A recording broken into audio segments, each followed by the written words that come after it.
Hello friends, सभी को good morning. आप सभी को आपके अपने यूट्यूब चैनल KBSS स्टडी पर सभी लोग को स्वागत करता हूं। आइए देखते हैं, हम लोग प्रीवियस क्वेश्चन सॉल्व कर रहे थे। अगर आप लॉर्ड पीसीएस की तैयारी कर रहे हैं तो आपके लिए क्लास इंपॉर्टेंट है, अंत तक वीडियो में बने रहिएगा। आइए देखते हैं आज का हमारा टॉपिक क्या है। महाजनपद काल के बारे में बात करते हैं। निम्नलिखित में से सूरसेन महाजनपद किसकी राजधानी थी? तो इसको याद रखना, मथुरा की राजधानी थी सूरसेन। ये वीडियो और ये एग्जाम में पूछा हुआ क्वेश्चन है 2023 में, तो इसको याद कर लेना। और भी महाजनपद की बात कर लेते हैं, जैसे सूरसेन की हमारी क्या थी? मथुरा थी। वज्र की बात कर लेते हैं, वैशाली थी। अंग की बात करेंगे, चंपा थी इसकी राजधानी। काशी की बात कर लेते हैं, वाराणसी थी। तो ये प्रमुख राजधानियाँ और महाजनपद थे जो इम्पोर्टेंट है, इनको याद जरूर कर लेना। लेते हैं 6वीं से 14वीं शताब्दी तक निम्नलिखित में से कौन सा सबसे शक्तिशाली महाजनपद था? तो इसको याद रखना, यह हमारा मगध था। यह सबसे शक्तिशाली जनपद माना गया है 6वीं से 14वीं शताब्दी के मध्यकाल में। 6वीं से 14वीं शताब्दी के मध्य में मगध जनपद सबसे शक्तिशाली महाजनपद था। मगध प्राचीन भारत के 16 महाजनपदों में से एक था। इसकी स्थिति मूलतः की बात करेंगे दक्षिण बिहार क्षेत्र में आती थी। इसके अंतर्गत आधुनिक पटना, गया जैसे जिले इसमें शामिल थे। इसकी राजधानी की बात कर लेते, गिरिब्रज या राजगिरी थी, जो 5 पहाड़ियों से घिरी हुई थी। तो इसको याद रखना, ये सबसे शक्तिशाली महाजनपद था। आगे बात कर लेते, राजा बिंबिसार के दरबार में उस प्रसिद्ध चिकित्सक का नाम क्या है जो भगवान बुद्ध के निजी चिकित्सक थे? तो इसको याद रखना, जीवक थे। बिंबिसार हर्यक वंश का संस्थापक माना जाता है या बौद्ध धर्म के अनुयायी था। तो इसको याद रखना। इसके दरबार में प्रसिद्ध चिकित्सक जीवक रहते थे, तो इनको याद रखना, जिन्हें भगवान बुद्ध का निजी चिकित्सक के रूप में उनकी सेवा के लिए भेजा गया था। अजातशत्रु पूर्वी भारत में मगध के हर्यक वंश का एक राजा था, वह बिंबिसार का पुत्र था। आगे बात कर लेते हैं, अगला क्वेश्चन हमारा क्या कह रहा है? 6वीं शताब्दी ईसा पूर्व में जैन और बौद्ध ग्रंथों में कितने महाजनपदों का उल्लेख है? तो इसको याद रखना, 16 महाजनपदों का उल्लेख है। 6वीं शताब्दी ईसा पूर्व में जैन और बौद्ध ग्रंथों में 16 महाजनपदों का उल्लेख किया गया। बौद्ध ग्रंथ की बात करेंगे अंगुत्तर निकाय, और जैन ग्रंथ की बात कर लेंगे भगवती सूत्र। दोनों में ही 16 महाजनपदों का जिक्र किया गया, तो इसको याद रखना। आगे की बात कर लेते हैं, अगला टॉपिक हमारा है मौर्य वंश या मौर्योत्तर काल की बात कर लेते हैं। इससे देखते हैं किस प्रकार के क्वेश्चन पूछे जाते हैं। मौर्य वंश का संस्थापक कौन माना जाता है? इसको याद रखना, चंद्रगुप्त मौर्य माना जाता है मौर्य वंश का संस्थापक। मौर्य वंश का संस्थापक चंद्रगुप्त मौर्य है। इन्होंने अपने सलाहकार आचार्य चाणक्य यानी कौटिल्य दूसरा नाम था, और विष्णुगुप्त भी कह सकते हैं, की सहायता से अंतिम नंद शासक घनानंद को पराजित कर मगध साम्राज्य पर मौर्य वंश का नींव रखा था। तो इसको याद रखना। आगे बात कर लेते हैं, रुद्रदामन के गिरनार शिलालेख में सुदर्शन झील का उल्लेख, जिसका निर्माण किस मौर्य शासक के शासनकाल में हुआ था? तो इसको याद रख, चंद्रगुप्त मौर्य के शासनकाल में इसका निर्माण हुआ था। आइए अगले टॉपिक की बात करते हैं। अगला टॉपिक हमारा क्या है? मौर्य वंश या मौर्योत्तर काल के बारे में बात करते हैं। यहाँ से किस प्रकार के क्वेश्चन पूछे जाते हैं, आइए उसको डिस्कस करते हैं। सबसे पहले बात कर लेते हैं, मौर्य वंश के संस्थापक कौन थे? तो मौर्य वंश के संस्थापक चंद्रगुप्त मौर्य माने जाते हैं, तो इनको याद रखना। ये प्रीवियस ईयर्स का क्वेश्चन है, इसको जरूर लगा लेना। अगर आप लोअर पीसीएस की तैयारी करें तो आपके लिए इंपॉर्टेंट है। मौर्य वंश के संस्थापक चंद्रगुप्त मौर्य माने जाते हैं। आगे बात कर लेते हैं, रुद्रदामन के गिरनार शिलालेख में सुदर्शन झील का उल्लेख है, जिसका निर्माण किस मौर्य शासक के शासनकाल में हुआ था? तो इसको याद रखना, चंद्रगुप्त मौर्य के शासन में हुआ था। आगे बात कर लेते हैं, रुद्रदामन के गिरनार शिलालेख में वर्णित सुदर्शन झील के निर्माण का श्रेय किस मौर्य अधिकारी दिया जाता? तो इसको याद रखना, पुष्पगुप्त को दिया जाता है। आगे बात कर लेते हैं, निम्नलिखित में से किसे भारत की सबसे पुरानी मानव निर्मित झील माना जाता है जिसका इतिहास 300 वर्ष ईसा पूर्व पुराना है? तो इसको याद रखना, गुजरात में स्थित सुदर्शन झील है। इसके बारे में डिटेल देख लेते हैं। गुजरात स्थित सुदर्शन झील गिरनार पर्वत के पास स्थित है। ये सबसे पुरानी मानव निर्मित झील माना जाता है, तो उसको याद रखना।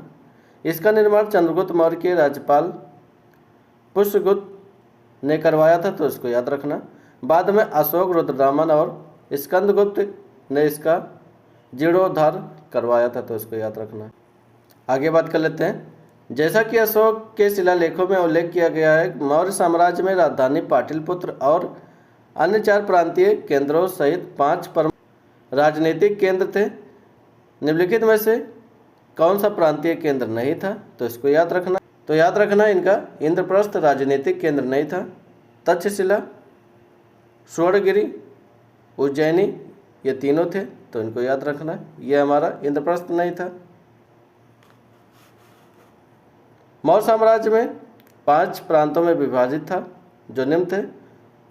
उत्तरापथ तक्षशिला था, दक्षिणापथ स्वर्णगिरी था, अंतिराष्ट्र उज्जैनी था, प्राची जो कि पाटलिपुत्र बोला जाता है, कलिंग तोसली था।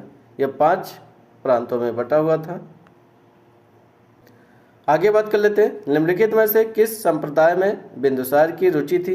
तो इसको याद रखना, आजीवक संप्रदाय में बिंदुसार की रुचि थी। मौर्य सम्राट बिंदुसार चंद्रगुप्त का पुत्र था, तो इसको याद रखना। यह आजीवक संप्रदाय के अनुयायी थे। आजीवक संप्रदाय के प्रवर्तक मक्खल घोषाल थे, तो इनको याद रखना। आगे बात कर लेते हैं, निम्नलिखित में से कौन वह व्यक्ति है जिसका नाम देवानाम प्रियदर्शी भी था? तो इसको याद रखना। मौर्य सम्राट अशोक जी का ये नाम था। मौर्य सम्राट अशोक को देवानाम प्रियदर्शी भी कहा जाता है। यह बौद्ध धर्म के सबसे प्रतापी राजा थे, तो इनको याद रखना। प्रियदर्शी एवं बुद्ध शाक्य इनके अन्य नाम थे। इनके राज्याभिषेक की बात करेंगे तो 269 ईसा पूर्व में हुआ था, तो इसको याद रखना। आगे बात कर लेते हैं, राजा कनिष्क के शासनकाल के दौरान दरबारी चिकित्सक का नाम बताइए। तो चरक था, तो इसको याद रखना। चरक कुषाण राजा कनिष्क के दरबारी चिकित्सक थे। वह आयुर्वेद के प्रख्यात विद्वान तथा कनिष्क के राजवैद्य भी कहलाते थे, तो इनको याद रखना। चरक का कृत की बात करेंगे तो चरक संहिता है। औषधि शास्त्र के ऊपर प्राचीनतम रचना है, तो इसको याद रखना। चरक संहिता औषधि के ऊपर यह प्राचीनतम रचना है। आगे बात कर लेते हैं, कनिष्क की राज्यसभा में बात करेंगे नागार्जुन, वसुमित्र आदि विद्वान निवास करते थे। आगे बात कर लेते हैं, नगर पालिका प्रशासक की एक विस्तृत प्रणाली की स्थापना के लिए निम्नलिखित में से सबसे प्रसिद्ध राजा का नाम बताइए। तो चंद्रगुप्त मौर्य थे यह सबसे प्रसिद्ध राजा। मौर्य काल में नगर पालिका प्रशासन की विस्तृत प्रणाली की स्थापना का श्रेय चंद्रगुप्त मौर्य को दिया जाता है। नगर